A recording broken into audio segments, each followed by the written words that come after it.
Programa Cultura Geral. Apoio Faculdades Milton Campos. Venha ser referência. Estude com quem já é. E IEPREV, em defesa da Previdência.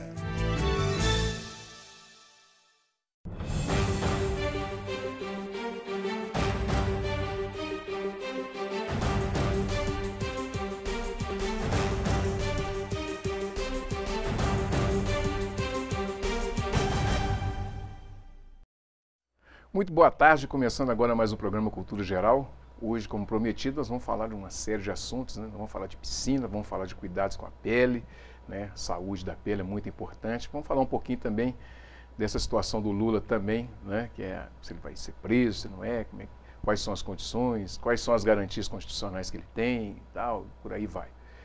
Bom, gente, seja muito bem-vindo aqui no Cultura Geral. Muito obrigado mais uma vez por nos receber na sua casa, com essa sala de bate-papo que a gente tem aqui todos os dias, e é um prazer estar aqui todos os dias fazendo esse programa super bacana e super aconchegante, super gostoso para todos vocês. Sejam todos muito bem-vindos. Doutora Érica, nossa convidada, vai falar hoje um pouquinho dos cuidados com a pele, né, doutora? Seja muito bem-vinda aqui ao Cultura Geral, é um prazer recebê-la aqui, amiga, minha amiga agora, né, amiga do Cadu, meu parceiro aqui, seja muito bem-vinda. Obrigada, é um prazer estar aqui com vocês. Prazer é todo nosso, tá? Bárbara? Vou aproveitar que a gente vai falar de pele, vamos falar de piscina, né? Que aí já vê os cuidados que tem que ter também, né? Com certeza, o verão tá aí, né? Então tem que estar todo mundo afiado, né? Bronzeado, mas com cuidado, né? Com certeza. Mas pode usar a piscina à vontade, né? Claro. Tem os cuidados com a água da piscina também, né? Mas tem isso. Hoje não vai ter dúvida aqui, né?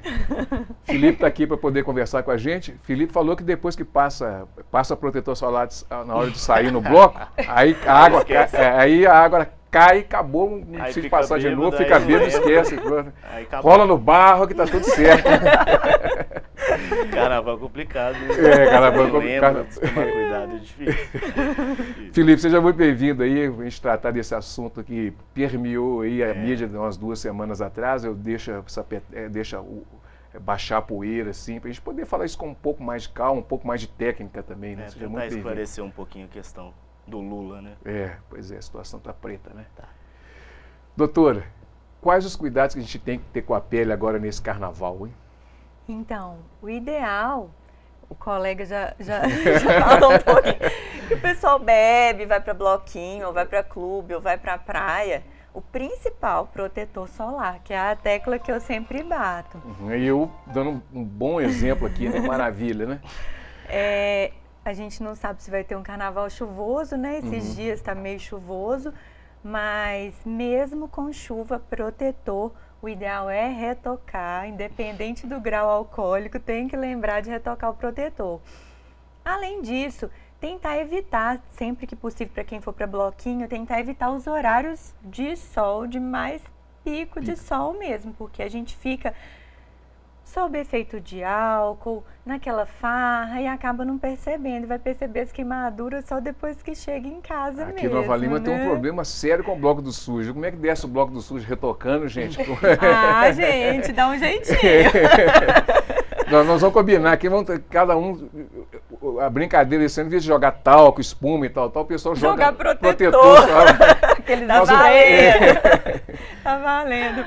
Mas já tem os protetores coloridos, né? Que eu acho que vai ser uma modinha, assim, no carnaval. Tem umas marcas que lançaram protetor colorido. Então, o pessoal gosta de maquiar, aproveita e passa o protetor colorido, que já vai somando proteção também. Sim. Doutora, mas e tem, assim, cabelo, quais os cuidados que tem que ter? Quais os cuidados, assim, com o cabelo? Vai ter que proteger bem o cabelo? Sim, com certeza. O cabelo, é comum as pessoas jogarem os sprays, espumas, tudo. Sempre usar um cremezinho desse sem enxágue, um creme com proteção. Creme com fator de proteção é mais difícil encontrar algum que seja bem regulamentado e que a gente confie. Mas sempre que possível, usar um chapéuzinho, um boné, para tentar proteger o cabelo mesmo do sol e tudo. Agora, eu particularmente tenho um problema com pinta. Por exemplo, quando eu fico muito tempo no sol, tem uma pinta no nariz, ela dói. Isso tem algum... Tem algum agravante? É bom você dar uma olhadinha nessa pinta, né? viu? Tem que dar uma olhadinha, porque não é tão comum que aconteça isso. É bom analisar direitinho para ver o que está acontecendo, que tipo de pinta que é essa aí. Tá. Então quem tem pinta também tem que tomar Tem que cuidado. tomar, todo mundo tem que tomar cuidado, né? Criança principalmente, para as crianças eu recomendo até assim, sempre usar as roupinhas com fator de proteção, de manga, evitar. Essas roupas com fator de proteção, por exemplo, às vezes a pessoa está vou comprar uma segunda pele, aquela pessoa que joga bola, aquilo não aquece muito, não, ou é térmica? Normalmente elas têm aquele tecido mais dry fit, né? Elas são próprias para quem vai expor o sol, então elas são mais fresquinhas. Não são grossas, não. Elas são feitas, fabricadas com produtos que exercem uma barreira física de proteção. E água? Por exemplo, tem muita gente que coloca água, aí as pessoas vão lá tomar banho e tal. Qual o cuidado que tem com micose, essas coisas assim? É muito comum, assim, micose nesse período? Então, no verão todo, né? Não só no carnaval. O ideal que eu indico é, assim, sempre calçado fechado. Ainda mais agora que o tempo tá chuvoso. Eu imagino que o pessoal vai sair para bloquinho do mesmo jeito e tá com chuva, tem poça. A umidade acaba predispondo. Tem fungos que ficam no solo, tem fungos que ficam na água, pode ser contato interpessoal, então sempre tentar usar um calçado fechado, meia de algodão, tênis de preferência, e aí secar muito bem os pés, lavar quando chegar em casa, secar direitinho antes de calçar o sapato fechado, tomar muito cuidado, porque no verão inteiro a gente tem uma taxa aumentada dessas micoses de pele mesmo. Felipe, nós somos perdidos nesses blocos aí. Eu vou ter que arrumar, sair de mineiro, né? Com aquelas botas 7 léguas, alguma coisa assim. Porque tá difícil, hein? Com essa chuva, não tem jeito. Mas existe, depois do carnaval, assim, essencialmente, no verão inteiro tem esse tipo de problema. Mas depois do carnaval, a incidência, você recebe muita visita lá no consultório, doutora? Recebo. Sempre assim, depois dessas festas que acontecem mais no verão, Réveillon, Carnaval, que as pessoas costumam viajar, ficar em clube, ficar muito em piscina, ficar mais em áreas de umidade, ficar com roupa de banho, roupa molhada mais tempo, aumenta bastante a incidência, assim, das micoses. Bárbara, vamos falar de piscina um pouquinho? Por falar. Vamos falar de coisa leve, depois a gente pula para uma coisa um pouquinho mais pesada aqui com o Felipe. Aqui. O assunto aí vai ser complicado. Tem alguma novidade com relação à piscina? Aproveitando que a gente está falando de pele, né? Se cuidados com a pele e tal. Bom, os cuidados com a piscina, de um modo geral, eles são sempre os mesmos, né?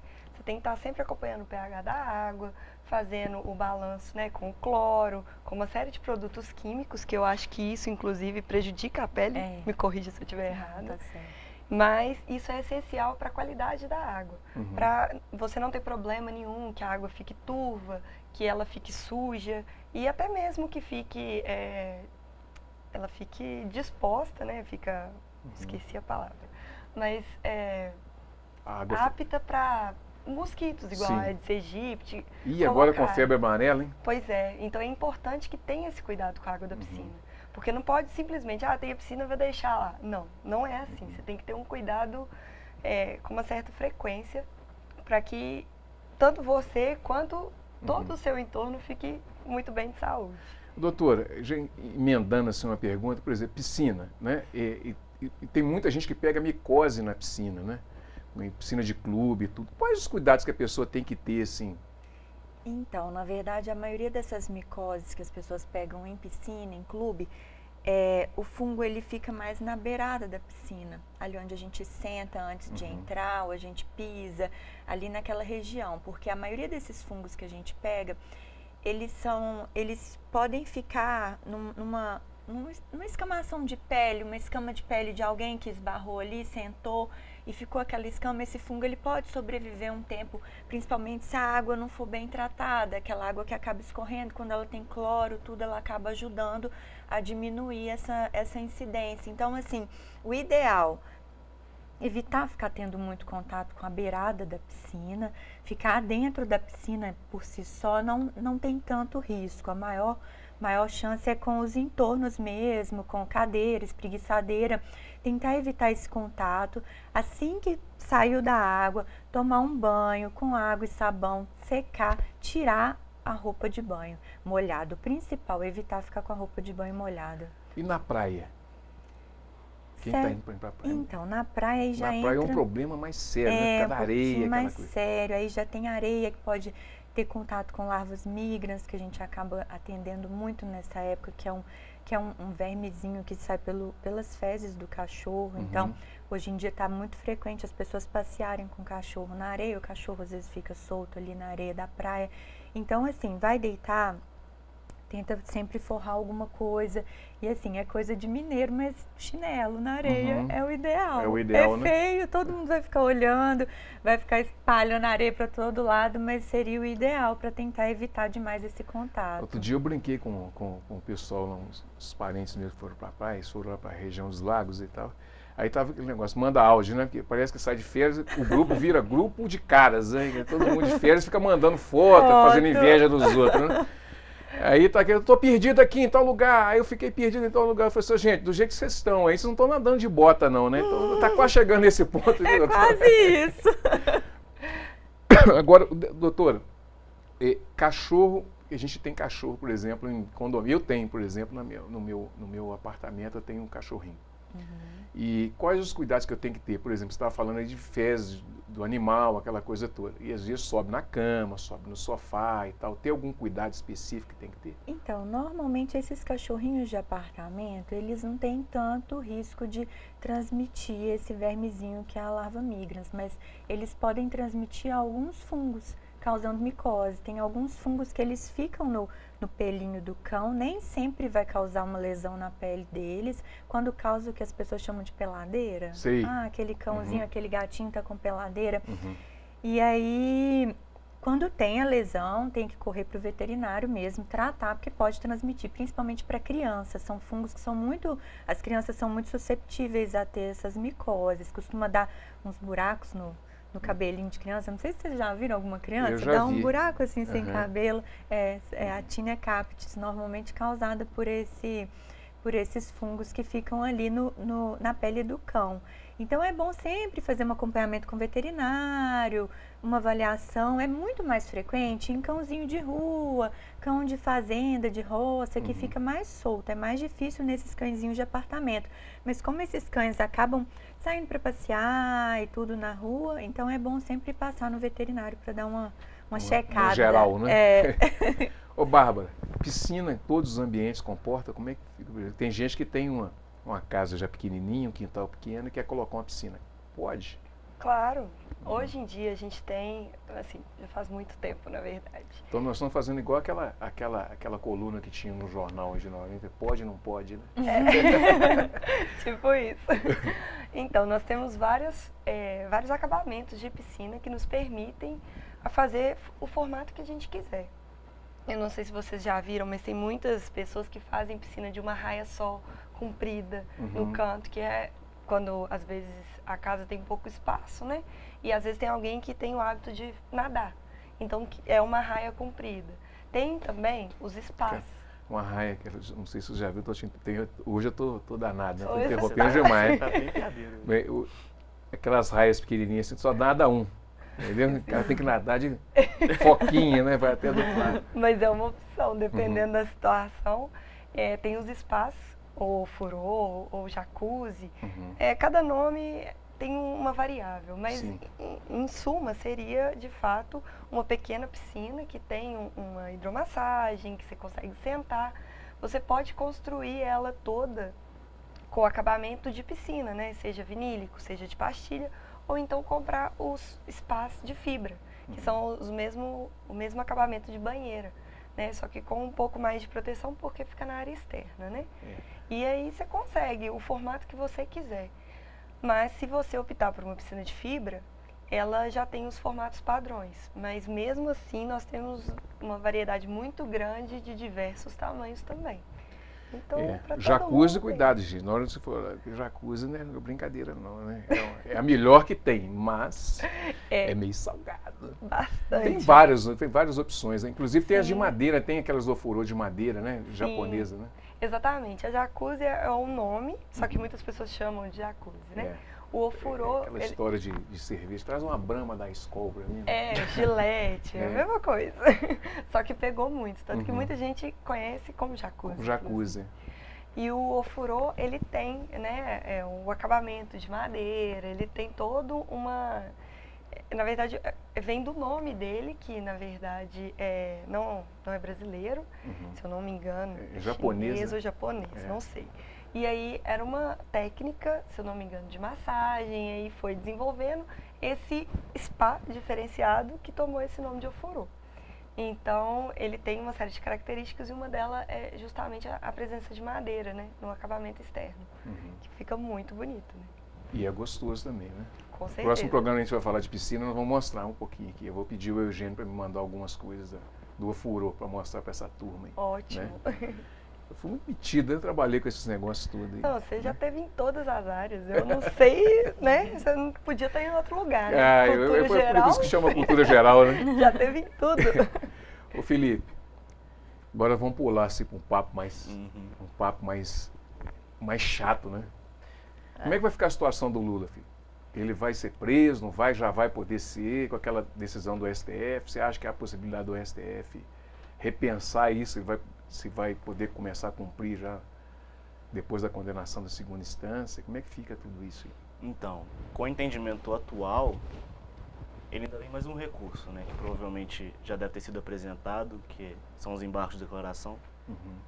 Não sei se a decisão já foi publicada, mas sendo publicado, tem um prazo pequeno, que provavelmente a defesa dele vai apresentar esses embargos de declaração. Aí somente a partir do julgamento desse, que é o último recurso na segunda instância, que com a jurisprudência, levando em conta a jurisprudência atual, ele poderia ser preso. No caso dele, e levando em conta a jurisprudência atual, ele deveria ser preso.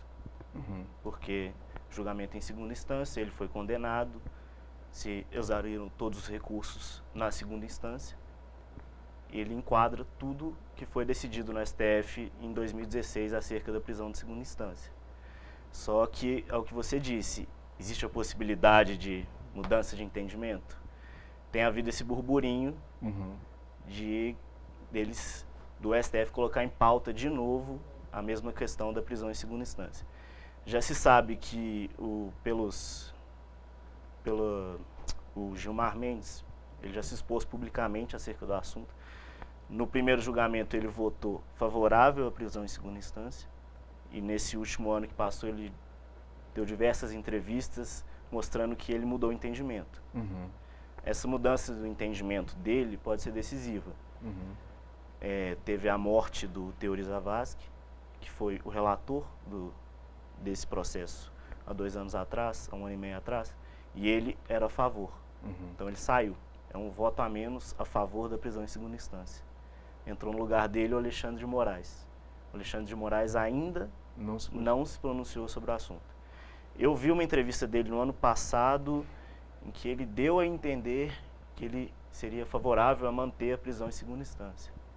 Só que a gente não sabe se realmente ele vai confirmar isso. Eu vejo, considerando o peso do nome do Lula, o ano de eleição, tudo que pode acarretar a prisão dele, eu acho que existe uma possibilidade grande deles colocarem em pauta de novo e revisarem essa questão.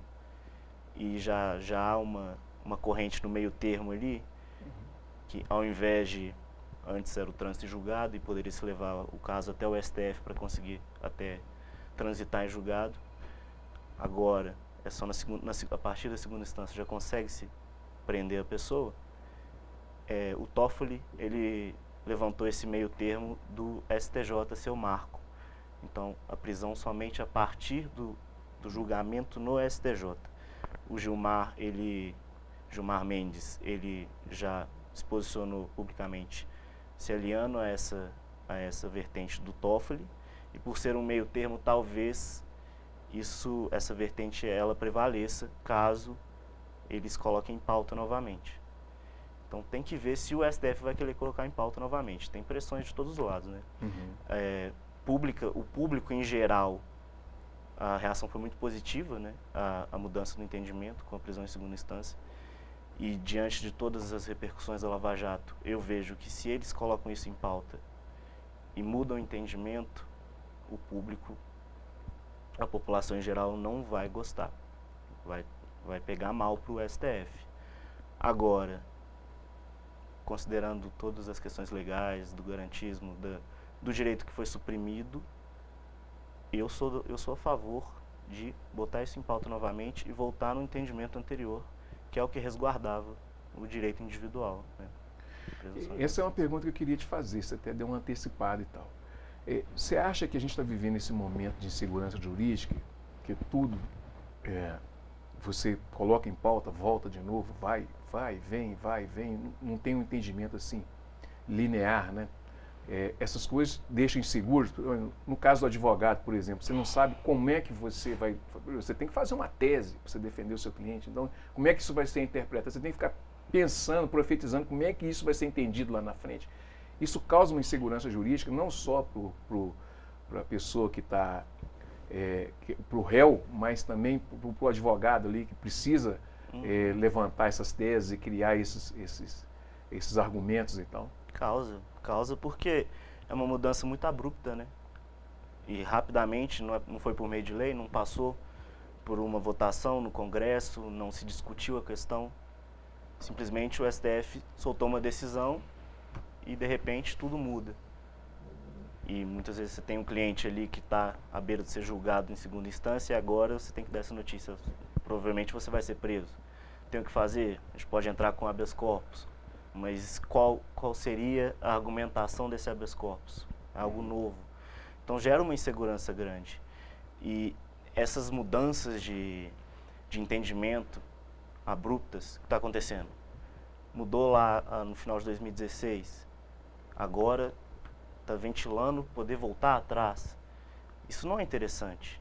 Ainda mais o STF, você vê que eles não estão agindo como a última corte da justiça, eles estão agindo mais como uma instância política. Até mesmo pelos argumentos que levaram a tomar a decisão lá atrás de permitir a prisão em segunda instância, você vê que muitos argumentos são políticos, são argumentos próprios do Congresso. Você vê um ministro falando dentro de um processo que deve se prender em segunda instância porque a população clama por segurança.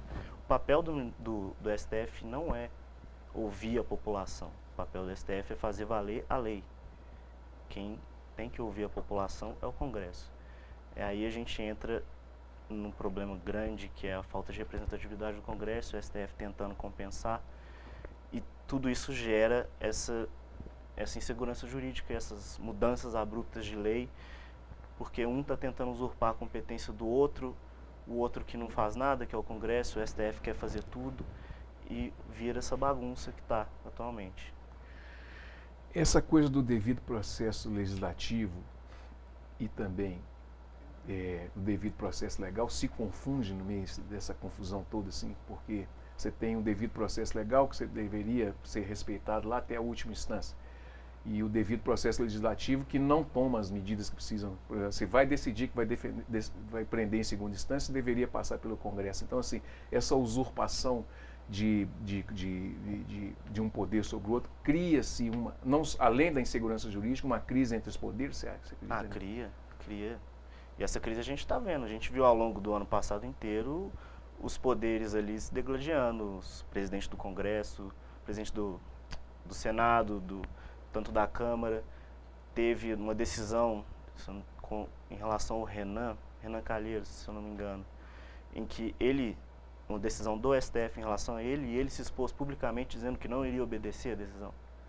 Isso mostra a tensão que existe entre os dois poderes. E isso vai criando, essas decisões vão criando essa tensão. Mas, ao mesmo tempo, você se coloca numa sinuca de bico, muitas vezes, porque as questões vão chegando, as mudanças sociais, elas vão acontecendo. Independente do Congresso acompanhar, fazendo as leis, as mudanças ocorrem. E as questões vão chegando ao STF. Por exemplo, outro dia chegou uma questão de aborto. Que é um assunto que nós vamos tratar aqui. Já vi ventilando questões de tráfico, de legalização. Essas questões, elas chegam ao STF e o STF se vê obrigado a decidir. Por quê? Porque está na mão deles e o Congresso, diante de questões polêmicas e atuais, não atua. Por quê? Porque os políticos, eles preferem fazer o feijão com arroz ali para não se indispor com certa parte do seu eleitorado. Então, fica uma situação muito difícil para os ministros que se veem obrigados a opinar em questões que deveriam ter sido resolvidas anteriormente pelo Congresso. E a minha conclusão é que o problema principal, ele se encontra no Congresso, porque não há representatividade. Deputados e senadores, eles não atuam da forma como deveriam. Gente, vou fazer um intervalinho, né? A gente tomar uma aguinha, daqui a pouquinho a gente está de volta com mais Cultura Geral. Não saia daí.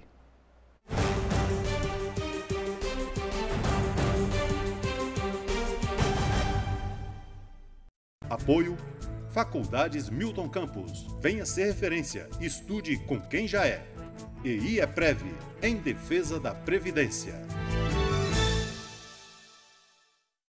Faculdades Milton Campos. Tradição em ser referência. Vestibular 2018. Inscrições abertas para Direito, Administração e Ciências Contábeis. Para saber mais, acesse mcampus.br/vestibular.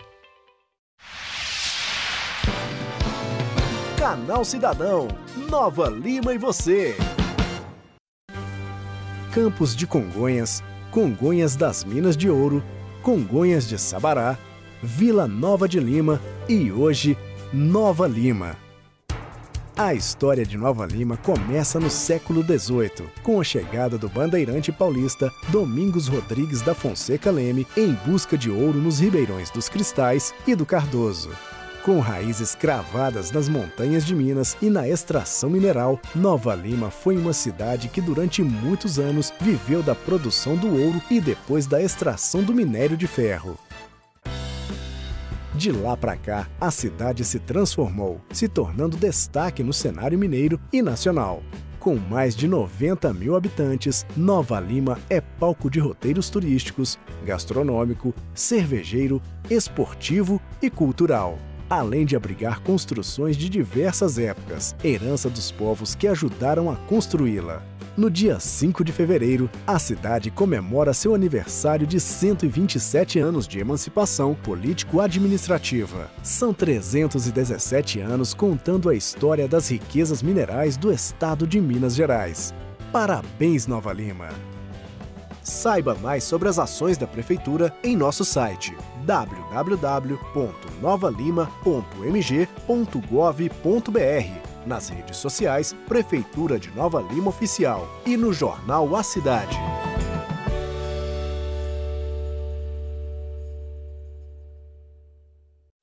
Faculdades Milton Campos. Tradição em ser referência. Vestibular 2018. Inscrições abertas para Direito, Administração e Ciências Contábeis. Para saber mais, acesse mcampus.br/vestibular. Programa Cultura Geral. Apoio Faculdades Milton Campos. Venha ser referência. Estude com quem já é. EI é Prev, em defesa da Previdência.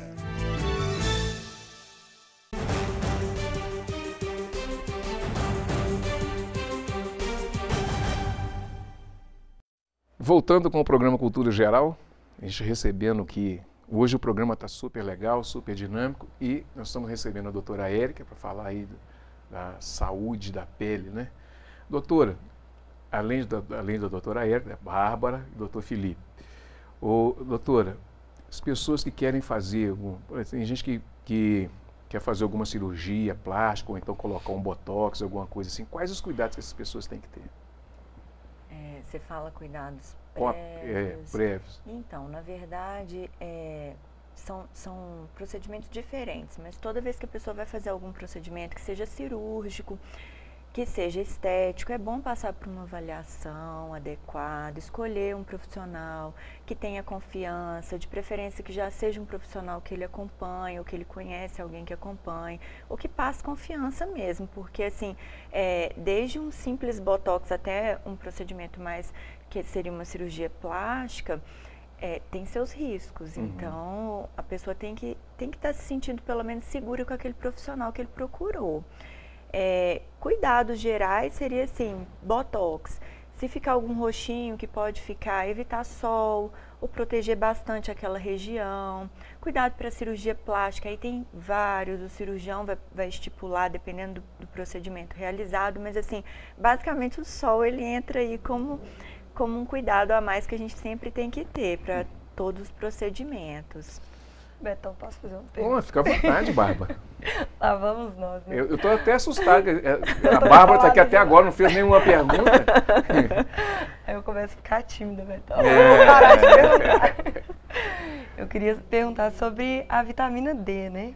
Que todo mundo fala que você tem que tomar sol para ter a vitamina D. Como que é isso? Porque falam que você tem que tomar sem o protetor, que tem os horários específicos. Então, como seria isso? Na verdade, esse assunto da vitamina D é um pouquinho polêmico, sabe? Tem as frentes que apoiam muito o uso de superdoses de vitamina D, até para prevenção de doenças e tudo.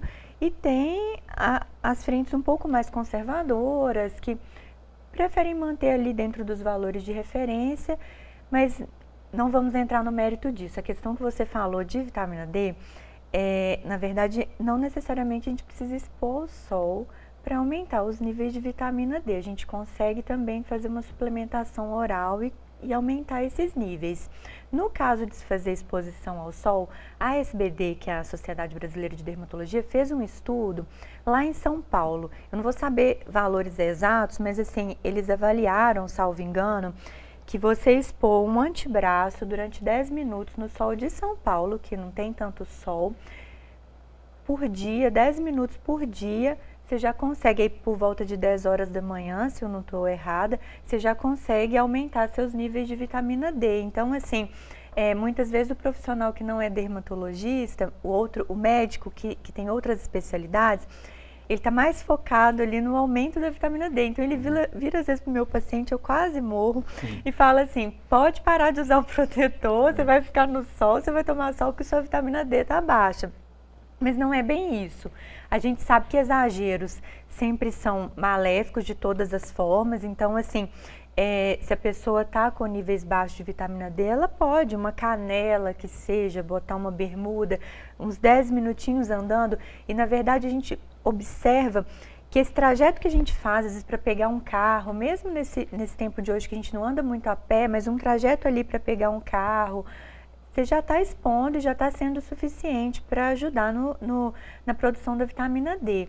O que acontece muitas vezes é que tem algumas pessoas, principalmente as pessoas com pele um pouco mais morena, que elas têm uma certa dificuldade de fazer essa produção de vitamina D. Então, muitas vezes, mesmo se for uma pessoa que trabalha totalmente exposta ao sol por horas, você observa que ela vai ter baixos níveis de vitamina D, então ela vai ter que repor por via oral. Eu sou super a favor de sempre repor por via oral, e se a pessoa quiser, ou se a gente vê que realmente não está conseguindo só com a complementação, um antebraçozinho, eu prefiro que exponha uma pernazinha, porque o antebraço pode acabar manchando depois no futuro. E tem algum horário melhor ou não? Então, Depende. Na verdade, igual eu disse, um trajeto desse nosso de trabalho, que nem sempre a gente vai estar coberto, tirando os advogados, né, que estão sempre paletó, tudo, mas assim, de andar mesmo num trajeto, você já acaba absorvendo. Então, não vejo muita necessidade de uma pessoa que está com níveis dentro dos padrões ficar ali exposta, só com aquele objetivo de aumentar os índices de vitamina D. Entendi. Obrigada. Nada. Agora eu vou fazer uma pergunta para você. Ai, meu Deus. Aqui, cabe piscina na laje? Cabe, claro. Bom, desde que tenha uma estrutura adequada, né? Porque o que a gente vê muito é, por exemplo, você compra uma cobertura que não tem uma piscina, um spa, o que for. Aí, por ser cobertura, a pessoa fala, eu quero colocar uma piscina, eu quero fazer um spa. Você pode, desde que a estrutura aguente e tenha, no caso, tenha sido preparada para isso, né? Você tem que ter uma impermeabilização legal, porque a água não pode, principalmente, infiltrar, né? Seja na laje, seja nas vigas, porque aí pode comprometer a estrutura geral da edificação, tanto o prédio quanto casa. Então, assim, desde que você procure saber se pode, não tem problema nenhum. E contratar um arquiteto, né, Bárbara? Para não ficar gambiarra, né? De preferência, né? Fica não aquelas puxando gambiarra. pro meu lado, mas... Não, tem que puxar pro seu lado. O dia que a menina mandou no Facebook, alguém conhece, não sei o quê, eu dei seu nome lá. Eu falei assim, procura a Bárbara Carvalho. Doutora, tem aumentado muito essa situação do câncer de pele? Como é que tá? Essa incidência do sol está maior? Então, na verdade, aumentou também muito o diagnóstico de câncer de pele. Então, às vezes tem até um viés aí. O sol está mais forte, mas as pessoas estão um pouco mais preocupadas. As pessoas hoje em dia usam mais protetor solar do que se usava há um tempo atrás. Eu tenho muito paciente idoso com câncer de pele, de uma exposição solar, que já vira e fala, olha, eu já uso protetor já tem um tempo, mas na minha infância, na minha adolescência, não se trabalhava tanto essa questão. Então, assim, a gente tem sim ainda aumentado os índices, a cada ano eles ainda vão aumentando, mas a gente acredita muito que por ter aumentado o diagnóstico, hoje em dia, uma pessoa, mesmo que seja leiga, ela já olha e fala assim, essa pinta sua não tá bonita, porque vê tanta propaganda, tanta coisa, vai procurar um dermatologista. Eu já tive caso de câncer de pele de um paciente que veio até mim porque um vizinho, um amigo, apontou uma pinta e falou, olha, esse aqui não tá legal não, vai lá no dermatologista. Então, vou ter que ir correndo. Não, eu já estou de olho, eu vou pegar meu dermatoscópio ali e já vou te olhar. Ah, então tá. Eu já vou sair daqui diagnosticado. Nossa Senhora. Não, tô brincando, mas assim, aumentou muito, isso é um ponto positivo, porque assim, a gente tem cânceres e cânceres de pele. Os cânceres mais comuns e mais frequentes de pele, que é o carcinoma basocelular, é um câncer que normalmente não dá metástase, ele só dá uma invasão local. Então, assim, em termos leigos, ele vai comendo a carne ali no local. A gente tem que tratar, tem que tirar cirurgicamente, mas não tem muito risco para a vida do paciente. É o mais frequente. O melanoma é o que a gente mais teme. E ele tem também aumentado o diagnóstico mais precoce, porque quando ele é feito um diagnóstico precoce, a gente chama quando ele ainda é um melanoma fino, que ele não aprofundou e também não superficializou, o prognóstico para o paciente, a chance de sobrevida é muito grande. Então, assim, o diagnóstico precoce salva a vida mesmo. E isso tem aumentado. Então, a gente tem tido muito mais diagnóstico de cânceres mais em estágios mais iniciais, o que a gente teme mais, que é o melanoma principalmente. Muito bem. O Felipe, o segundo assunto que a gente ia tratar era o porte de armas. Não vou te jogar em fria, não. Ele fica de olhando para mim e fala assim, qual pergunta você vai me fazer que você não combinou comigo? É assim que nós não combinamos de estudar e dá para a gente poder fazer o programa. Porque sempre que eu venho aqui tem uma perguntinha surpresa, né? Não, sempre tem, mas hoje o assunto está tão interessante que não tem programa. Hoje não tem pergunta surpresa, não. O programa está... Você está até da cor da poltrona. Você não me avisou, né? Aqui, porte de arma, como é que ficou essa? Porque teve teve até uma outra pessoa, mas eu não soube explicar direito aqui. Como é que ficou essa questão do porte de arma? Que parece que agora é inafiançável. Tem a ver isso? Não? O porte de arma para advogado, como é que ficou? O porte de arma para advogado foi só uma questão ventilada e que não foi para frente, pelo menos até o momento. E eu sou advogado e eu acho que não faz sentido a gente ter porte de arma, até porque a população de advogados é muito grande, então seria liberar para geral, né? Seria liberar para geral. A questão do porte de armas, a alteração recente que houve foi em relação a armas de uso restrito. Foi colocado dentro do rol de crimes hediondos.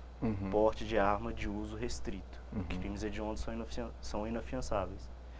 Então, tornou mais grave esse tipo de arma, portar esse tipo de arma. Mas isso foi até um projeto de lei. Esse projeto de lei, se eu não me engano, foi do Crivella, que atualmente é o governador do Rio de Janeiro. E foi mais voltado para a questão do tráfico lá, porque fuzis e outras armas de uso restrito, elas giram livremente lá no Rio de Janeiro. Mas os efeitos práticos, eu como advogado que trabalho na área, e a gente que estuda, a gente sabe que intensificar ou tornar mais graves tipos legais não tem efeito prático nenhum. A questão da prevenção geral em relação a pessoas temerem a lei, isso não tem eficiência. Aumentar ou tornar mais grave, ou tornar uma pena maior, não faz com que pessoas deixem de cometer os crimes. Então, tornar o porte de fuzil, um crime hediondo, não vai fazer com que traficantes deixem de usar fuzis.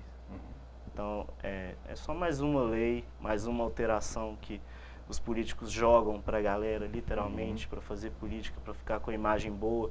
Infelizmente, a população não é bem informada com relação a isso. A população crê ainda que tornar leis mais graves e penas mais pesadas vai ter um efeito bom em relação à segurança pública. Não tem efeito algum. O único efeito é encher as nossas cadeias.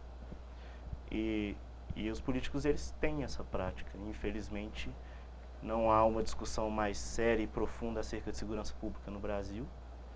E essa lei é só mais um exemplo de uma mudança legislativa que foi feita com caráter simplesmente político, que não vai ter efeito nenhum prático. Como é que você tem visto assim, a sociedade brasileira, assim, até nesse período que você tem advogado e tal, como é que você tem visto essa transformação? Não vai separar essas mancadas que eu dou não, viu, Alessandro? Como é que você tem visto essa transformação social? Você acha que a gente está evoluindo, que a gente ainda tem um caminho longo ainda a ser trilhado ainda na toada assim, da evolução? Assim, em relação à área que eu trabalho, isso, em relação à sua área, isso. Eu tive a impressão contrária, que a gente está evoluindo, né? Andando para trás, está regredindo. Porque é até compreensível, porque diante de todas as questões de segurança que a população passa e lida, as pessoas, elas tendem a procurar soluções e se sentem atraídas por soluções fáceis. E a gente cita aqui, posso citar, o Bolsonaro é a solução mais atrativa no momento. E você vê que a população está muito, muito seduzida pelo projeto do Bolsonaro e acha realmente que ele pode ser bem sucedido na sua cruzada contra os problemas de segurança pública. Eu discordo. Eu acho que essa questão de impor lei e ordem não alcança o efeito pretendido, a não ser que haja um investimento massivo em penitenciárias, no sistema carcerário, que eu acho que é o nosso maior problema. Aí, se houver esse investimento, talvez haja alguma repercussão positiva. Mas eu não vejo esse investimento acontecendo, não está dentro do projeto, do candidato, e o que se fala, na verdade, é que tem que se jogar as pessoas na cadeia e deixar que elas se matem lá. E a população, infelizmente, ela apoia isso. Por exemplo, quando há notícias de rebeliões em presídios em que as pessoas se matam, a população aplaude. Isso é um problema. Isso não tem que ser aplaudido. Isso esconde uma questão muito maior, porque os presídios, eles são os campos onde o PCC, o Comando Vermelho, angariam e se organizam. Eles angariam criminosos para a organização e eles se organizam dentro dos presídios. A falta de atuação e controle do Estado em face dos presídios tornou o PCC o que ele é hoje em dia, e o Comando Vermelho a mesma coisa.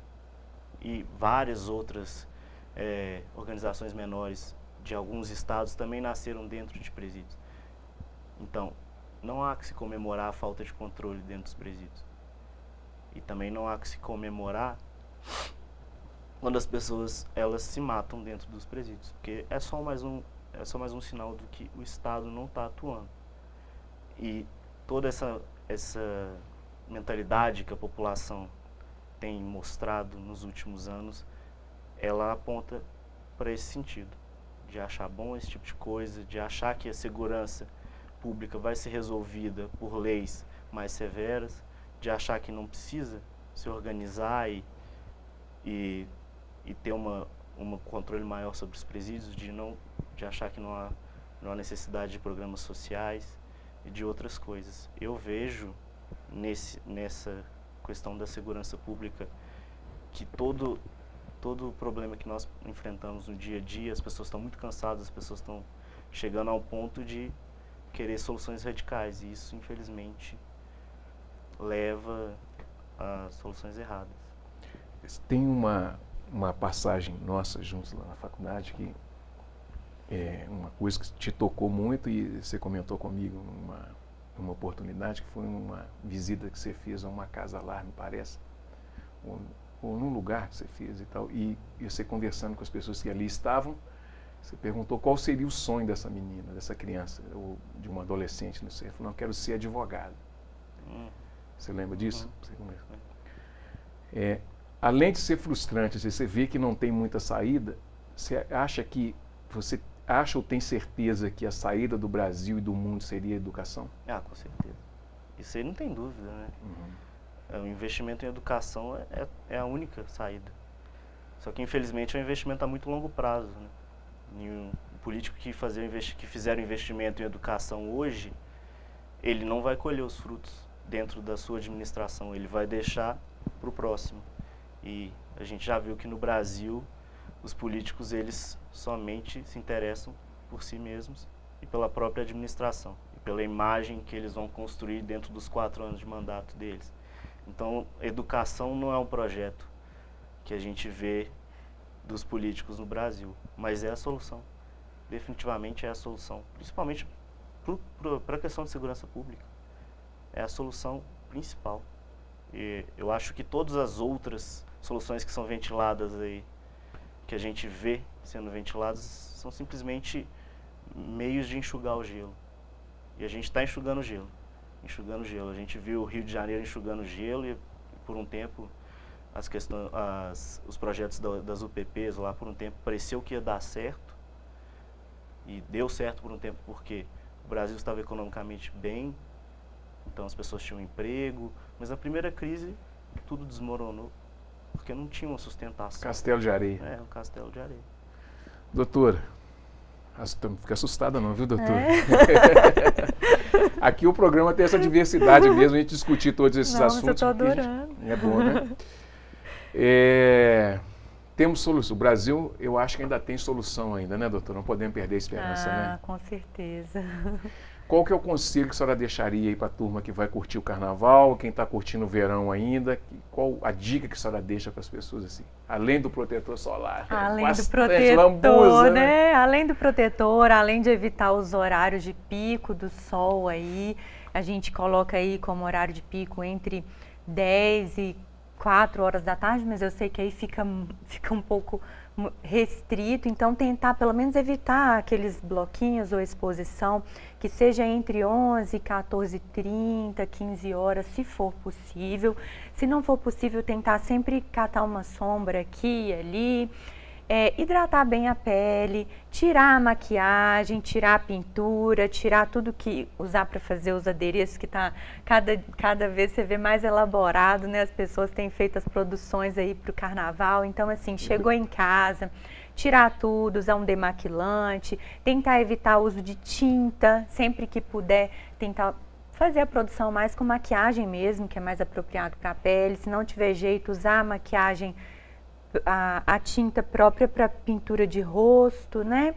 Então, fica a minha dica aí disso, esses cuidados básicos, cuidado com as crianças também, que criança tem a pele mais sensível. Sim. Então, sempre que possível, não pintar o rostinho deles, põe lá a fantasia do Batman, nem sei o que está na moda agora para as crianças, mas coloca a roupinha, mas evita pintar demais, põe o chapeuzinho, põe a roupinha de manga comprida e cuidado com os horários, principalmente com os pequenos também. Ô Bárbara, qual que é a dica pro carnaval? Vai pular de Vai pular no bloco da Aline Calisto? Esse ano eu não vou. Não vai? Não vou, você acredita? Acredito.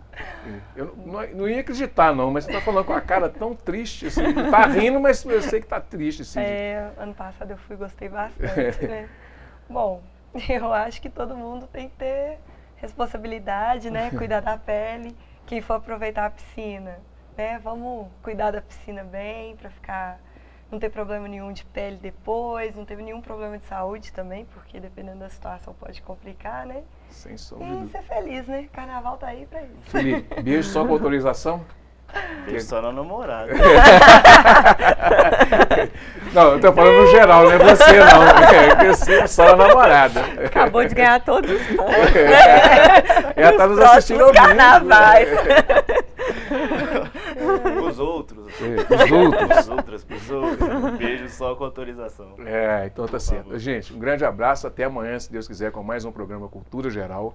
Amanhã a gente vai falar do Bloco do Sujo, do Bloco Mary Lu aqui, nós vamos trazer uma figura super bacana aqui para a gente poder tratar desse assunto aqui em Nova Lima, porque eu não sei até hoje por que não teve um vereador ainda que não tombou esse Bloco do Sujo ainda como patrimônio municipal, né? Bom, um grande abraço e até amanhã, se Deus quiser, com mais Cultura Geral. Até mais.